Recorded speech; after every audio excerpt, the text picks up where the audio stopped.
Bonjour, donc bienvenue pour ce quatrième webinaire sur le sujet des hépatites. Et nous avons Pascal Fassia, épidémiologiste et infectiologue sur Lyon. Jean Izard, je suis médecin au centre de santé sexuelle. J'interviens aussi au service des maladies infectieuses pour le suivi VIH. Frédéric Audy, je suis biologiste médical au laboratoire d'Hétéro et on travaille en collaboration avec les fonds. On y va? Allez, go.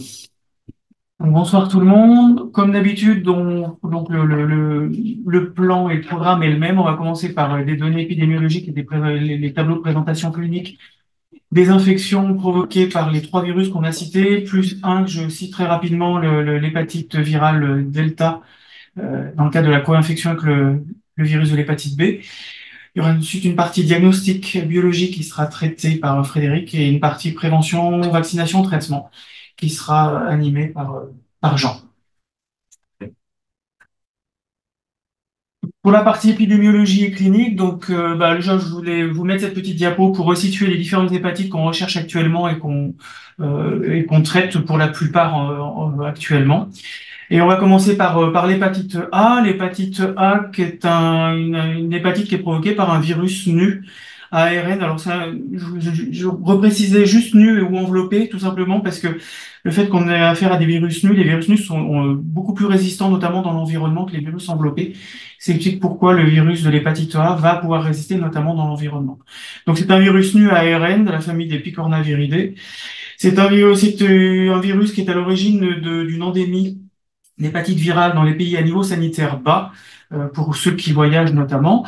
Et en France, la probabilité que des personnes qui sont nées après 1945 soient infectées par le virus en France est excessivement basse. Donc, enfin, les gens ne s'infectent plus quasiment en France. Ils s'infectent habituellement quand ils vont voyager ou quand ils sont exposés à des porteurs de virus. Le réservoir est donc humain et environnemental, comme j'ai dit, puisque c'est un virus nu qui va résister dans l'environnement.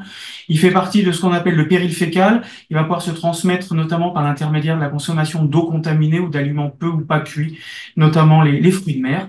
Et il est donc très résistant dans l'environnement, et notamment il est résistant à l'acidité, ce qui fait que le pH notamment de l'estomac ne le détruit pas forcément. Le pH acide de l'estomac ne le détruit pas forcément. La transmission se fait habituellement de façon, enfin la plus fréquente et de façon prépondérante selon un mode orofécal.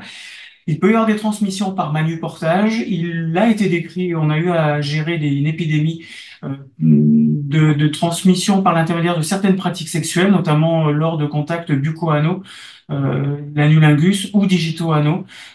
Et donc, on a eu à gérer notamment une épidémie dans la communauté HSH en 2017 par l'intermédiaire de ce type de pratique. La transmission peut se faire exceptionnellement par voie sanguine en période de virémie ou par la salive, mais ça reste vraiment très exceptionnel. Les trois principaux modes de transmission étant les trois premiers. C'est une infection bénigne dans l'immense majorité des cas. Elle peut être fulminante dans une fois sur 10 000 cas. La mortalité rapportée à l'hépatite A est inférieure à 0,4%, mais elle peut dépasser 2% chez les personnes âgées de plus de 40 ans qui ont des comorbidités notamment. D'un point de vue clinique, après une incubation en moyenne de 30 jours, on va voir arriver une phase préictérique qui va durer 1 à 3 semaines environ, qui va se manifester par la survenue d'une asthénie, d'une anorexie associée à des nausées, voire des vomissements, et un syndrome pseudo-grippal. On peut avoir des douleurs de l'hypocondre droit et parfois on peut observer une éruption de type urticarienne. À la suite de cette phase préictérique va succéder une phase ictérique avec donc un ictère et puis les symptômes qu'on retrouve habituellement en cas d'ictère intéressant dans ces pathologies-là, donc des urines foncées, une décoloration des selles, et de temps en temps, en lien avec avec l'ictère, on peut avoir un prurite. On peut retrouver une hépatomégalie sensible. Les patients décrivent régulièrement une asthénie. Cette asthénie peut être persistante pendant plusieurs semaines. Il n'y a pas de chronicité décrite avec l'hépatite A. Par contre, il y a des rechutes possibles après cette phase aiguë et cette hépatite aiguë. Dans l'immense majorité des cas, hormis les hépatites fulminantes, l'évolution se fera vers une guérison. Très souvent, on a affaire à des formes asymptomatiques ou anictériques, notamment chez l'enfant, et qui vont aboutir à une guérison spontanée, comme je l'ai dit. La plupart du temps, chez les enfants, cette infection passe complètement inaperçue. Il y a des formes plus rares. On peut avoir des formes prolongées sur plusieurs semaines ou plusieurs mois. On peut avoir des formes cholestatiques, les formes avec rechute que j'ai évoquées, qui ont habituellement toujours un bon pronostic, et les formes fulminantes exceptionnelles, possiblement létales. Pour ce qui est de l'hépatite B, donc je vais traiter avec l'hépatite D, l'hépatite delta. Pour ce qui est de l'hépatite B, donc l'hépatite B, c'est un virus enveloppé, donc moins résistant à ADN, la famille des Hepadnaviridae. Donc, vous verrez dans les différents virus qu'on va évoquer ce soir appartiennent tous à des familles différentes de virus. Les virus des hépatites n'appartiennent pas à la même famille virale. Le réservoir est strictement humain. Et la transmission, pour le coup, comme le VIH, se fait par voie sanguine et tout ce qui va être liquide biologique souillé macroscopiquement par du sang ou du matériel qui contient macroscopiquement du sang, par voie sexuelle, quel que soit le type de sexualité, et bien évidemment transmission de la mère à l'enfant au décours ou de la grossesse au cours de l'accouchement, voire en post-accouchement. La prévalence estimée de environ 0,3% dans la population adulte de 15 à 75 ans, selon des données d'une étude conduite en 2019. On ne retrouvait pas de différence de prévalence en fonction du sexe, mais on avait une différence de prévalence en fonction de l'âge. C'est-à-dire qu'on avait une prévalence plus élevée chez les personnes âgées de plus de 45 ans par rapport aux moins de 45 ans, donc une pathologie qui concerne plutôt les adultes mûrs, on va dire, et matures.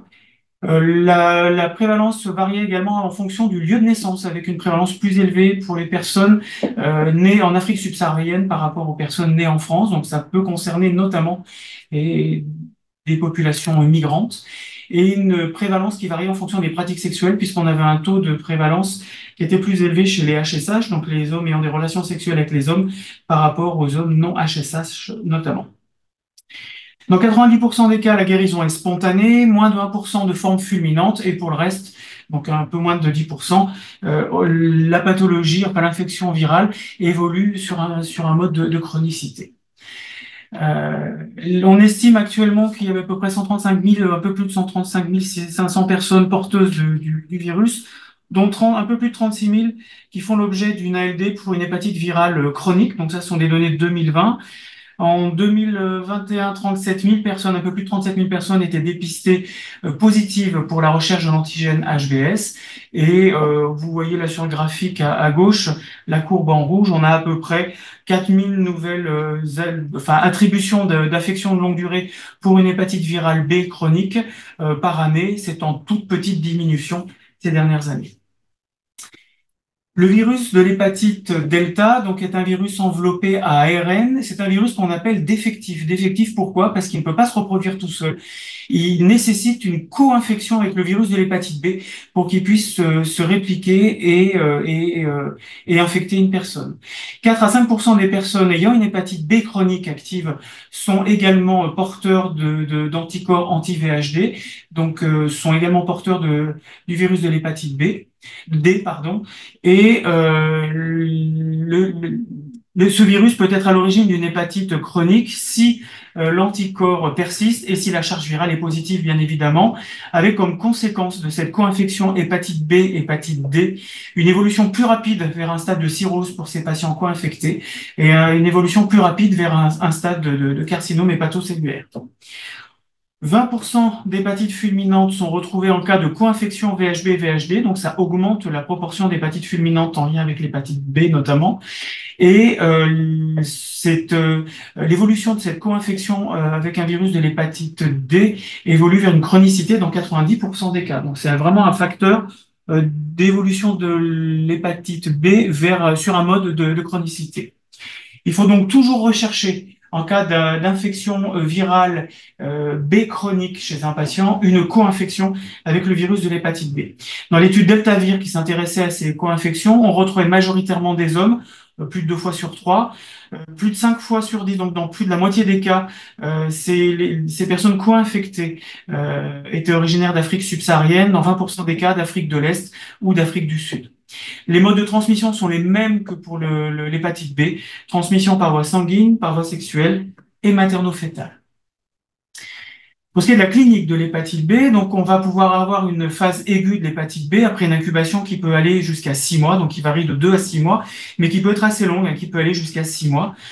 Dans l'immense majorité des cas, cette phase d'hépatite aiguë est asymptomatique dans le cadre de l'hépatite B, et on a des formes symptomatiques avec, comme pour l'hépatite A, une phase préictérique qui va durer quelques jours, qui va associer fièvre, asthénie, nausées, des arthralgies, éventuellement également un tableau d'éruption urticarienne, et une phase ictérique va succéder en cas de symptômes à cette phase préictérique avec une durée d'évolution habituellement en moyenne de 2 à 3 semaines. Et je vous disais, dans l'immense majorité des cas, une guérison de cette hépatite aiguë. On peut avoir des formes fulminantes, je le disais, et des formes cholestatiques. Dans 10% des cas, cette cette hépatite aiguë ne va pas guérir spontanément, et on va évoluer vers un tableau d'hépatite B chronique qui se définit comme le fait de voir la persistance de l'antigène HBS dans le sang des personnes infectées plus de 6 mois, en tout cas au-delà de 6 mois après le diagnostic initial. L'hépatite B chronique évolue en 5 phases que je ne vais pas détailler, mais en gros, donc phase 1 à 5, il y a des phases pour lesquelles il y a une persistance de l'antigène HBE et des phases pour lesquelles il y a disparition de cet antigène HBE. Ce qu'il faut retenir, c'est qu'en cas de persistance de l'antigène HBE, il y a plus de risque de voir évoluer ces hépatites chroniques vers un tableau de cirrhose et vers un carcinome hépatocellulaire. On peut avoir des manifestations extra-hépatiques au décours de ces hépatites chroniques B qui vont se manifester notamment par des arthralgies, par une atteinte rénale sous la forme d'une glomérulonéphrite ou éventuellement des tableaux de périartérite noueuse. Et puis donc dans les formes qui vont compliquer cette hépatite B chronique, il y a donc les tableaux de cirrhose avec tous les signes cliniques liés au tableau de cirrhose et bien sûr les tableaux cliniques liés au carcinome hépatocellulaire. Quatrième hépatite, l'hépatite C. Donc l'hépatite C est provoquée par un virus enveloppé à ARN, donc de la famille des flaviviridés, dont le réservoir est strictement humain. La transmission se fait par voie sanguine et par tous les liquides biologiques ou le matériel qui va contenir du sang, et notamment donc par voie sexuelle, dès lors qu'on a des rapports sexuels un peu particuliers, un peu traumatiques, et qui vont être à l'origine de présence de sang au moment du rapport sexuel. La transmission peut se faire également de la mère à l'enfant. D'un point de vue épidémiologique, en 2022, 66 000 personnes étaient identifiées comme étant en stade chronique d'hépatite virale C, donc bénéficiant d'une ALD.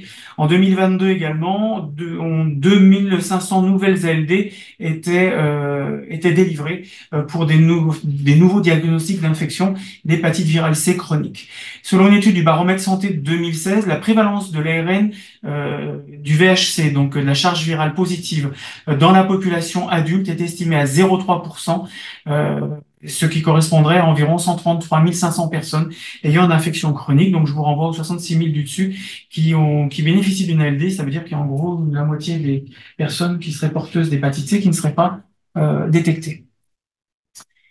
La guérison est spontanée dans 30% des cas en moyenne, ça varie d'une étude à une autre, mais en gros 30% des cas, ce qui veut dire que cette hépatite virale C va évoluer sur le mode de la chronicité, avec une évolution vers un tableau de cirrhose hépatique au bout de 10 à 30 ans d'évolution, et dans 20% des cas, et en cas de cirrhose, un risque d'évolution vers un carcinome hépatocellulaire qui varie de 1 à 4% par année d'évolution.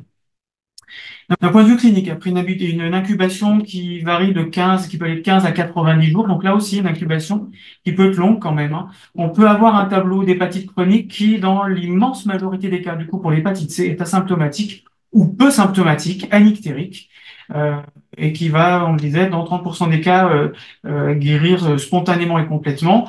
Dans le cas de symptômes, on va pouvoir retrouver des symptômes non spécifiques associant de la fièvre, encore une fois un tableau d'asthénie, d'ictère, une anorexie associée ou non à des nausées.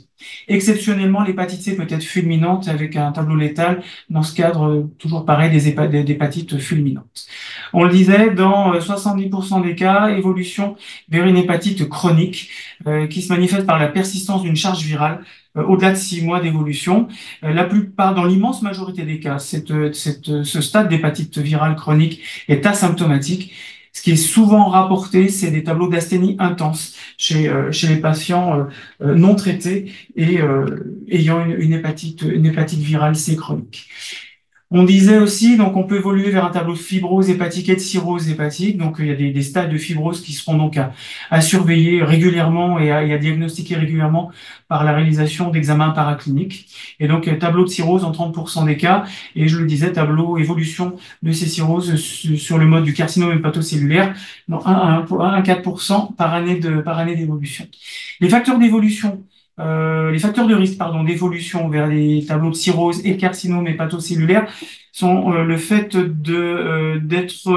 d'avoir plus de 40 à 50 ans au moment de la contamination, d'avoir une consommation régulière et plutôt élevée d'alcool, donc d'avoir d'autres facteurs d'évolution, enfin en tout cas de toxicité hépatique, d'être un homme, d'être en surpoids et d'avoir une co-infection soit par le VIH, soit par l'hépatite B, soit par les deux. On a de temps en temps des patients ou des personnes qu'on suit pour des co-infections triples, VIH, VHB et VHC, qui sont donc à risque d'évolution plus rapide vers la cirrhose et le carcinome hépatocellulaire.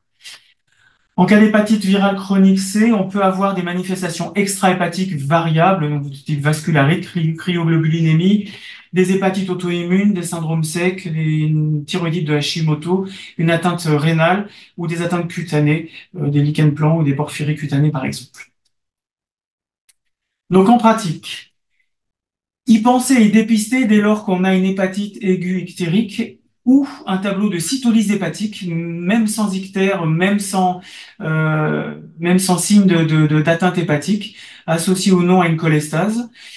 Y penser si on a des facteurs de risque d'exposition, même en l'absence de signes cliniques, notamment des facteurs de risque de transmission sexuelle, on l'a évoqué, donc notamment la communauté HSH, les travailleurs, travailleuses du sexe, ou lors de rapports sexuels particuliers à risque extrême, sexe extrême, ardeur, fisteur, etc.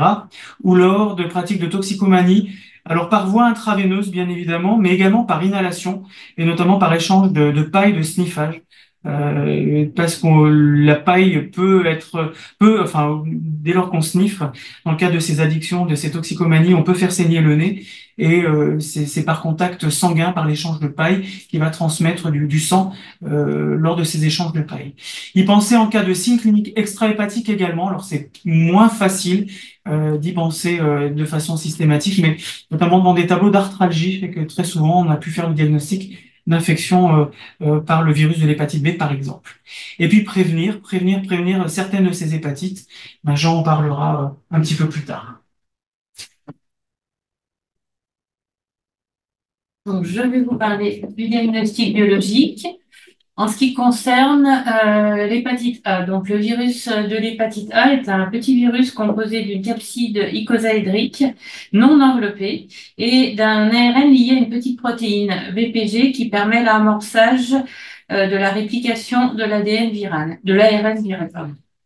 Donc, comme on a vu précédemment, il est très résistant dans le milieu extérieur. Les examens à réaliser sont des techniques immunologiques type ELISA au niveau des sérologies. On recherche les IgM anti-hépatite A, côté B50 à la nomenclature. On les retrouve en cas de forme aiguë de l'infection. Et on les trouve dès le début de l'ictère et persistent 8 à 12 semaines. Concernant les anticorps totaux, côté B49 à la nomenclature, ils apparaissent suite à la vaccination ou dès la 6e semaine après le début de l'infection et ils persistent toute la vie. Ils protègent contre une infection ultérieure. Le diagnostic direct n'est pas réalisé en laboratoire de ville.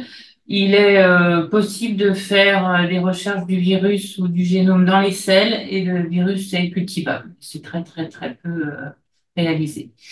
Donc, en ce qui concerne la cinétique des anticorps, donc, on observe d'abord l'augmentation des IgM anti-hépatite A, qui se négative en 4 à 6 mois et qui est suivi par l'augmentation des IgG anti-hépatite A. Les alates sont augmentés pendant l'ictère et se négativent généralement plus rapidement que les IgM. En ce qui concerne l'hépatite B, donc c'est un virus à ADN qui est composé d'une enveloppe qui porte les 3 antigènes HBS, d'une capside icosaédrique qui est composée d'antigènes HBC et d'un ADN viral qui est circulaire et partiellement bicaténaire. On trouve 10 génotypes en Europe. Les plus fréquents sont les génotypes A, AD et G. L'ADN polymérase du virus de l'hépatite B a la fonction de transcriptase reverse et fait de nombreuses erreurs, ce qui fait qu'on trouve des mutations, en particulier le mutant pressé appelé aussi variant antigène HBE. Je vous ai cité les autres sur la diapo. Les examens à réaliser. Donc, en première intention, on fait ces 3 marqueurs: anticorps HBS, antigène HBS et anticorps anti-HBC. Les anticorps HBS sont quantitatifs, ils sont cotés B25 à nomenclature. Ils signent l'arrêt de la réplication du virus et la résolution de l'infection. Il apparaît 2 semaines à 4 mois après la disparition de l'antigène HBS. Il permet une protection, c'est lui qui apparaît en cas de vaccin, c'est une protection vaccinale. Dans ces cas-là, après un vaccin, on ne recherchera que l'anticorps HBS et uniquement si cet anticorps HBS est négatif, on fera les autres. Ça ne sert à rien de tous les faire en post-vaccinal. Le seuil protecteur est, selon l'OMS, de 10 unités internationales par millilitre. En pratique courante, pour les professionnels de santé, il est conseillé un seuil supérieur à 100.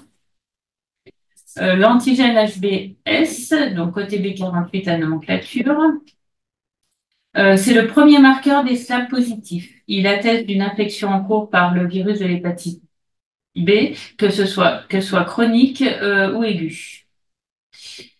Les anticorps HBC totaux, en pratique, on recherche les totaux, c'est-à-dire IgG plus IgM.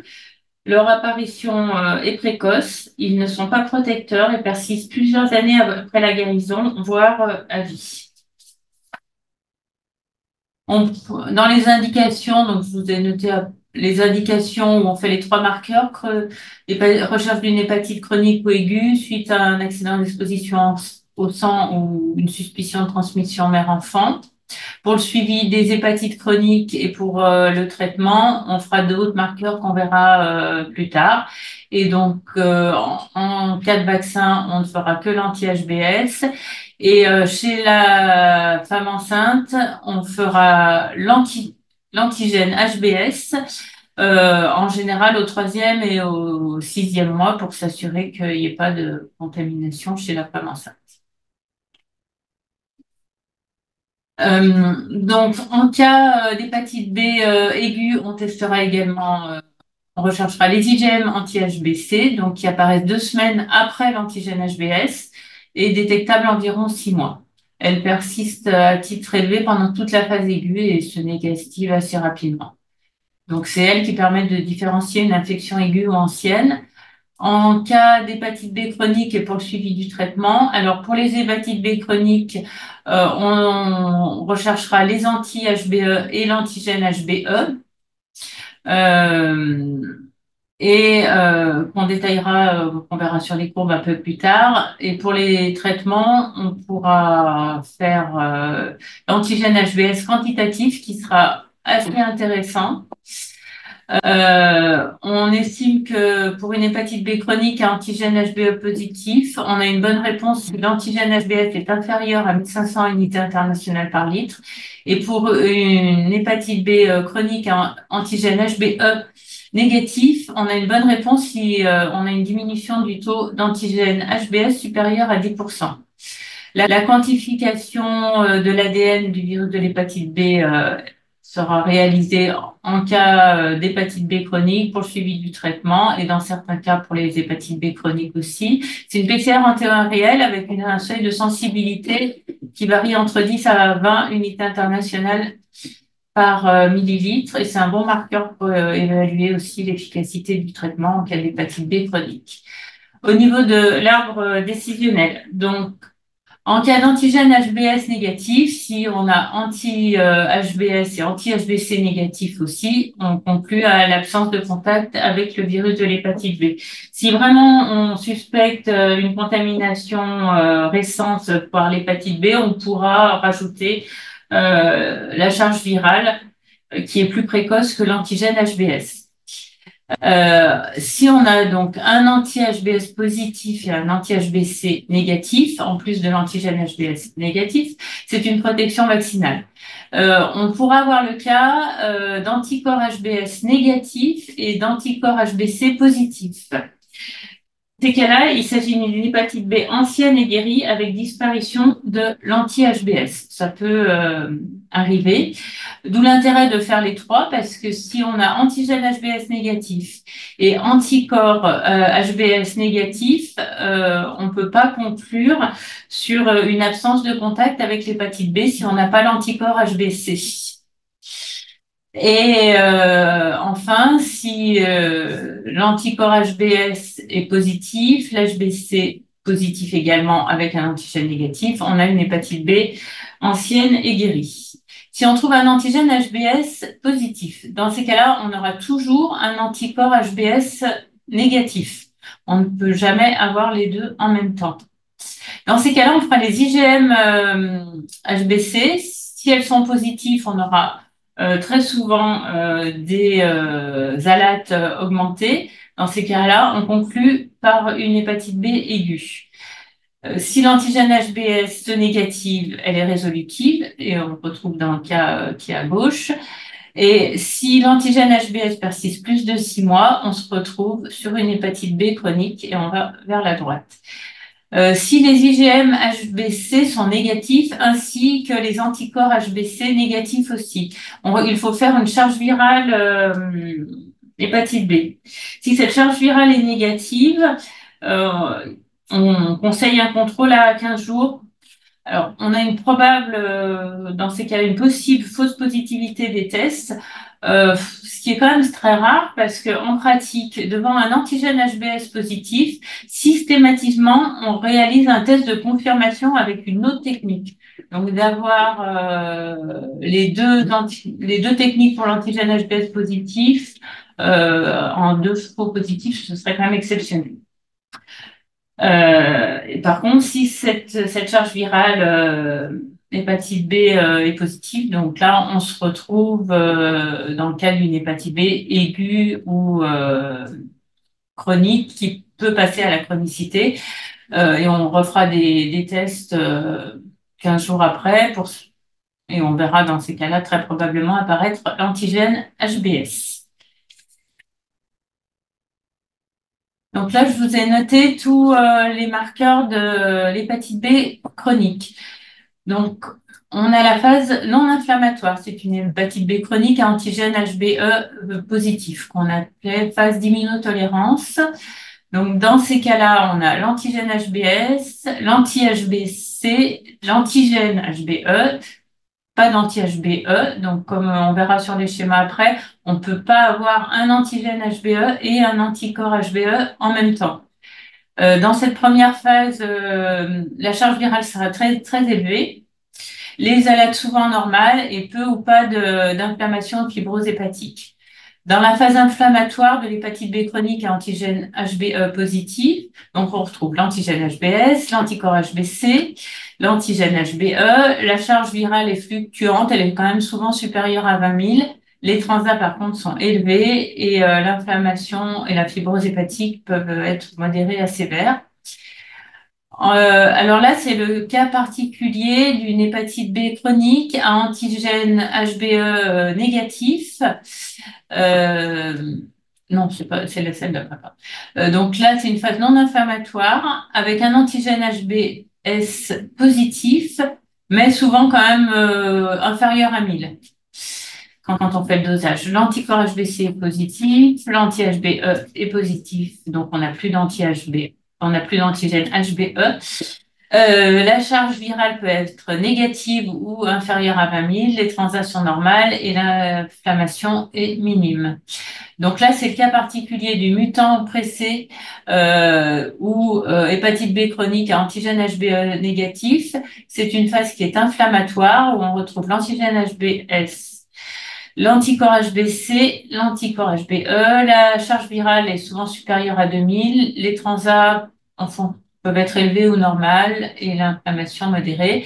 Et si tout se termine bien, on est une phase à antigène HBS négatif avec une guérison, où là, on retrouvera des fois bien plus tard l'anticorps anti-HBS, mais on finira par le retrouver même si on l'a pas au départ. Et la charge virale devra être négative, les transaminases, enfin indétectable plutôt, les transaminases normales et l'inflammation dépend de ce qui s'est passé avant. Donc là, on voit toutes les cinétiques des anticorps. Donc, en premier, donc pour l'hépatite B aiguë résolutive, en premier, on voit apparaître l'ADN viral, suivi de l'antigène HBS et de l'antigène HBE. Ensuite, on voit apparaître les IgM anti-HBC. Ensuite, pour une hépatite B aiguë, on a la phase de convalescence. Donc là, les IgG anti-HBC augmentent, d'où des anti-HBC totales qui arrivent au plafond. L'anti-HBE apparaît dès la disparition de l'antigène HBE et la phase de guérison est caractérisée par l'apparition des anticorps anti-HBS. Pour l'hépatite B chronique, de la même façon, on a la même phase aiguë de l'infection. Simplement, l'antigène HBS persiste avec l'HBC, l'ADN viral également dans la phase d'immunotolérance, il diminue dans la phase de séroconversion jusqu'à devenir indétectable à la fin. L'antigène HBE diminue et se négative en général à la fin de la phase de séroconversion. Il en est de même pour l'ADN viral. Donc l'hépatite D, c'est un virus défectif satellite du virus de l'hépatite B. C'est un petit virus ARN simple brun dont l'enveloppe est constituée d'antigènes HBS empruntés à l'hépatite B. Donc on ne le retrouve jamais sans le virus de l'hépatite B. Il ne peut pas être seul. Donc, je passe très rapidement. Donc, on le recherche, comme on a vu, en cas d'hépatite aiguë chez un porteur de chronique d'antigène HBS. Chez les hépatites aiguës sévères, j'ai des sujets appartenant à un groupe à risque comme toxicomane, hémophile ou hémodialysé. Et en cas de rechute sévère d'une hépatite B aiguë. Dans ce cas-là, on le cherche. Pour rechercher, on fait les anticorps anti-VHD totaux. S'ils sont positifs, on fera la recherche d'IgM avec la quantification par PCR en temps réel de l'ARN delta. Donc, si cet anticorps est négatif, donc la sérologie négative. Si on a une infection aiguë ou chronique, on aura toujours un ARN positif et des IgM positives ou négatives en fonction du stade auquel on est. Si les IgM et l'ARN sont tous les deux négatifs, ça veut dire qu'on a une infection ancienne et résolue. Concernant l'hépatite C, donc c'est un virus qui possède une capside icosaédrique contenant un ARN monocaténaire et il est entouré d'une enveloppe qui porte les glycoprotéines E1 et E2. Les examens réalisés. Donc, on fait une recherche des anticorps totaux. Il n'y a pas de sérologie qui permette de détecter les IgM du VHC. Ce sont des dosages immunologiques type ELISA. En cas de sérologie hépatite C positive, il est recommandé de contrôler le résultat sur un deuxième prélèvement. On refait le test en utilisant une autre technique et on y ajoute la charge virale de l'ARN du VHC. L'immunobloc n'est plus réalisé en pratique courante dans les laboratoires de ville. Le site, si vous en avez entendu parler, on le fait plus. Donc la recherche d'ARN peut être qualitative ou quantitative pour l'hépatite C. Quand elle est utilisée pour confirmer une infection au virus de l'hépatite C, et après une sérologie positive, bien sûr, et on l'utilise également pour évaluer l'efficacité du traitement. Dans ce cas, il faudra forcément quantifier la charge virale. Euh, pour avoir une idée de l'index de l'activité nécrotico-inflammatoire, on peut faire un fibrotest ou un active test. Il ne sera pas remboursé dans les cas d'hépatite C chronique et il y a une partie alors, je sais pas marqué là, de 13 euros qui, dans tous les cas, restera à la charge du patient et il n'est réalisé que dans les laboratoires spécialisés, mais nous, on peut réaliser les prélèvements pour faire ce test. Dans le cas d'une infection résolutive à l'hépatite C, alors moi j'avais 20%, mais ça peut varier effectivement. En cas d'infection résolutive, l'ARN du VHC apparaît en quelques mois et les anticorps anti-hépatite C apparaissent et persistent toute la vie. En même temps que l'ARN, on voit les transats, enfin la latte essentiellement augmenter et diminuer. Dans toutes les situations, la séroconversion après le comptage peut être lente, voire retardée. En médian, on retient 3 mois.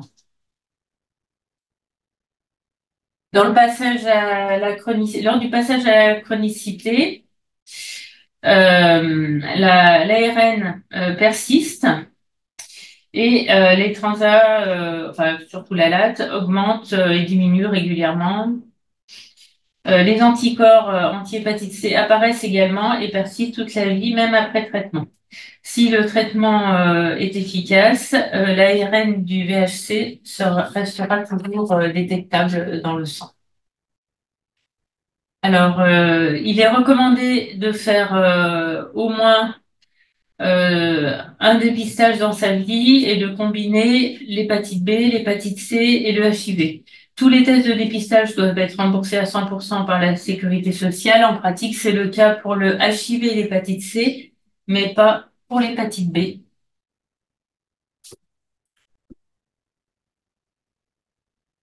Nous allons voir maintenant comment se prémunir et traiter ces différentes hépatites. Commençons par l'hépatite A. Donc pour se prémunir, on en parle souvent, on part avant un départ dans une zone d'endémie avec la lutte individuelle contre le PLPK, donc c'est le lavage des mains, l'hygiène alimentaire sur place, la vaccination. On va voir ça dans la slide suivante. La prévention, c'est aussi lors d'un cas positif d'hépatite A, avec la vaccination de l'entourage et la précaution contact. Donc, c'est l'hygiène des mains, gants sur blouse, notamment pour le personnel soignant. On vous a remis les indications de la vaccination. Dans la population générale, ça va être surtout les personnes qui ont des pathologies hépatobiliaires, la mucoviscidose, les enfants originaires d'une famille originaire d'un pays de haute endémie, les hommes ayant des relations sexuelles avec les hommes et les jeunes séjournant dans les établissements d'enfance et de jeunesse présentant des handicaps.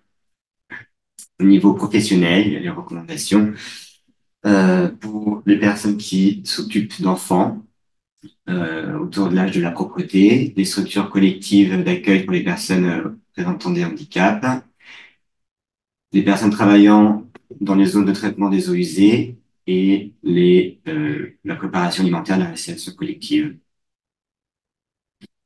La vaccination, c'est en 2 doses.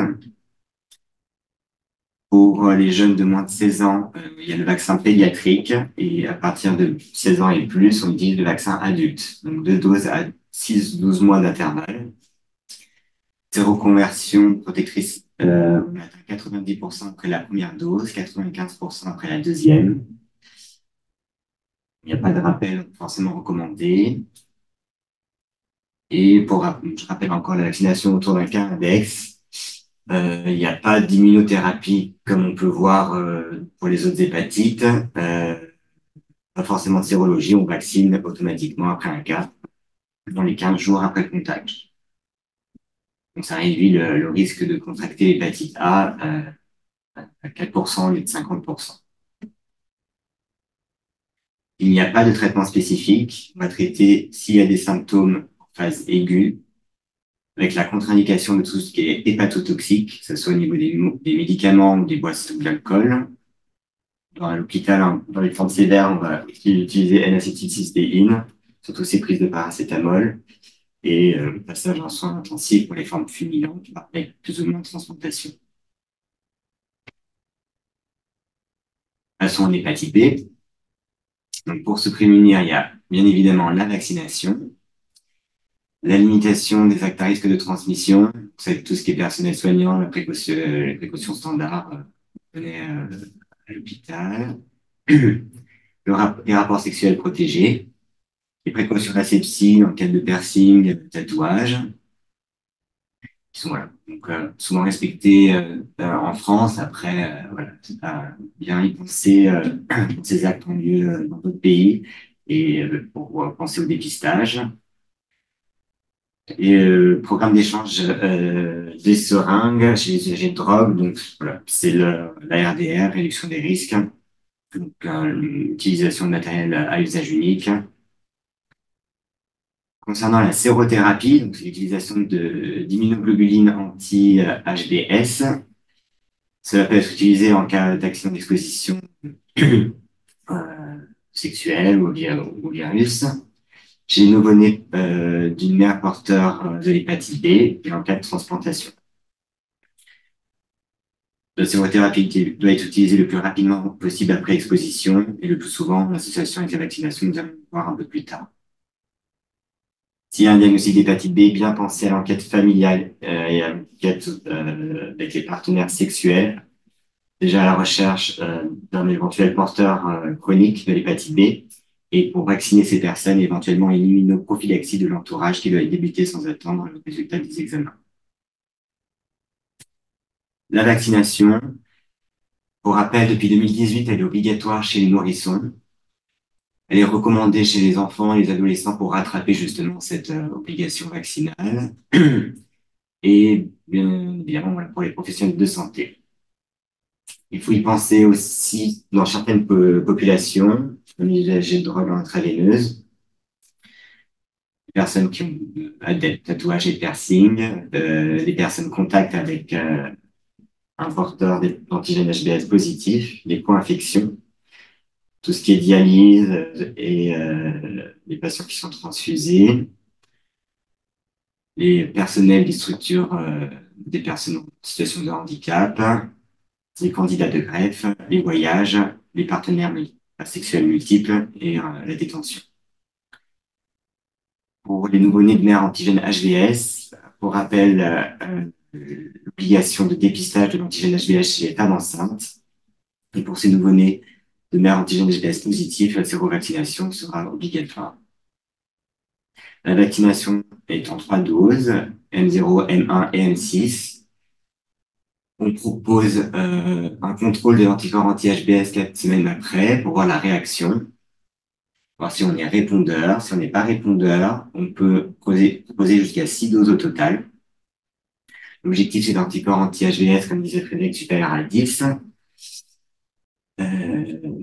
Et voilà, il suffit d'une trace où ces anticorps sont positifs pour dire qu'on est répondeur à la vaccination, même s'ils disparaissent après, on reste protégé.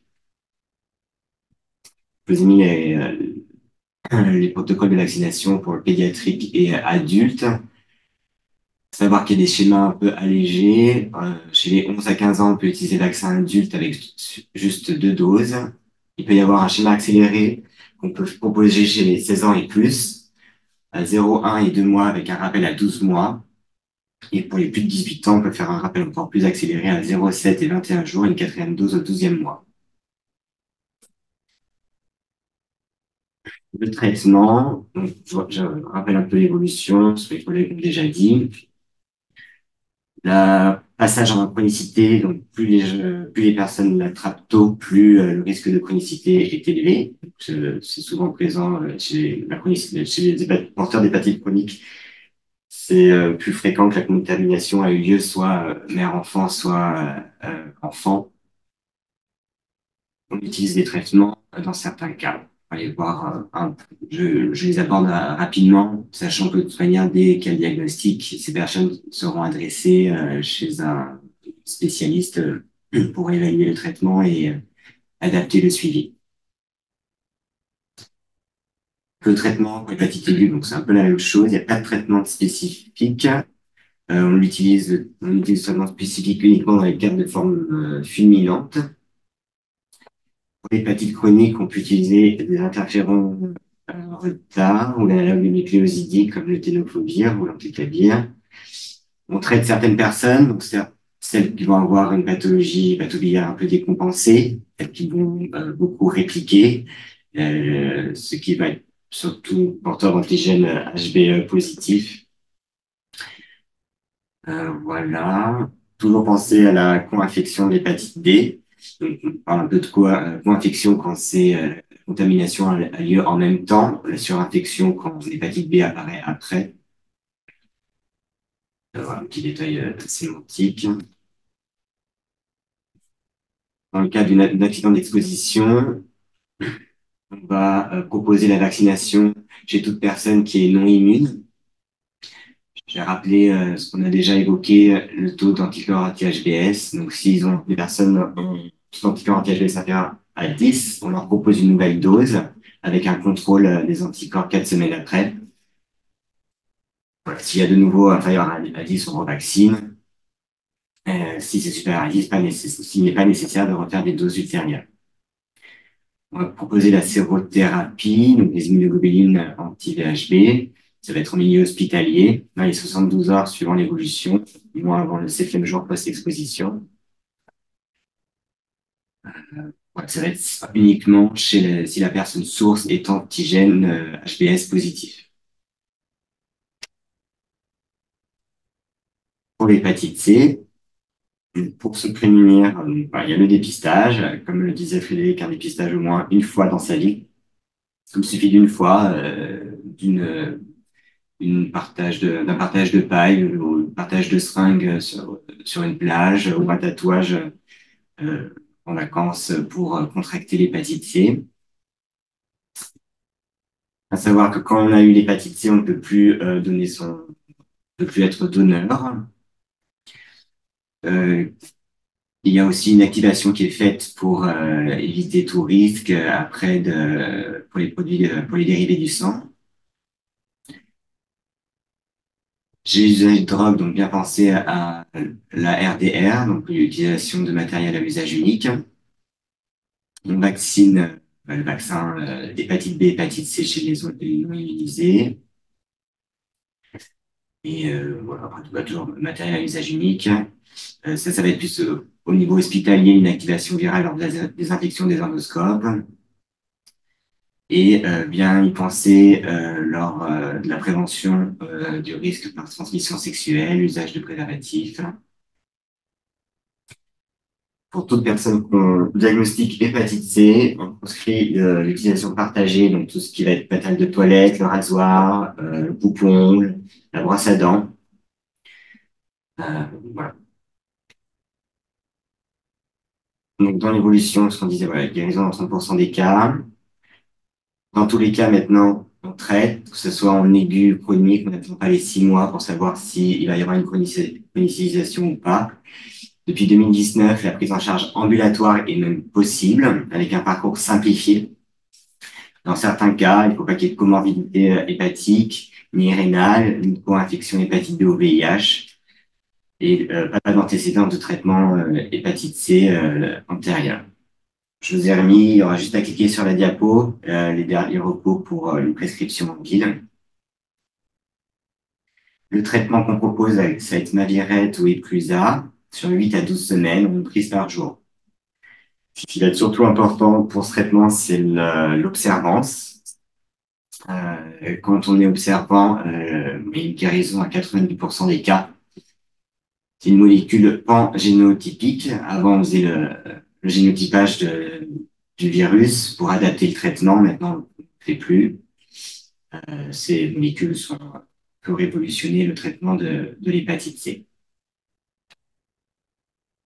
Je vous ai remis l'algorithme. Je laisserai lire peut-être à tête reposée, il y a l'heure qui tourne. Voilà, dans le suivi du traitement, ça va être surtout sur l'observance et l'interaction médicamenteuse pour assurer une guérison. Le suivi virologique est assez simple avec une charge virale à 12 semaines après l'arrêt du traitement. Ça signe la guérison virologique, même si on a vu qu'elle pouvait diminuer bien avant. Dans certains cas, il y aura un dépistage au long cours s'il y a des comorbidités hépatiques pour le dépistage du carcinome hépatocellulaire. Et voilà. Merci.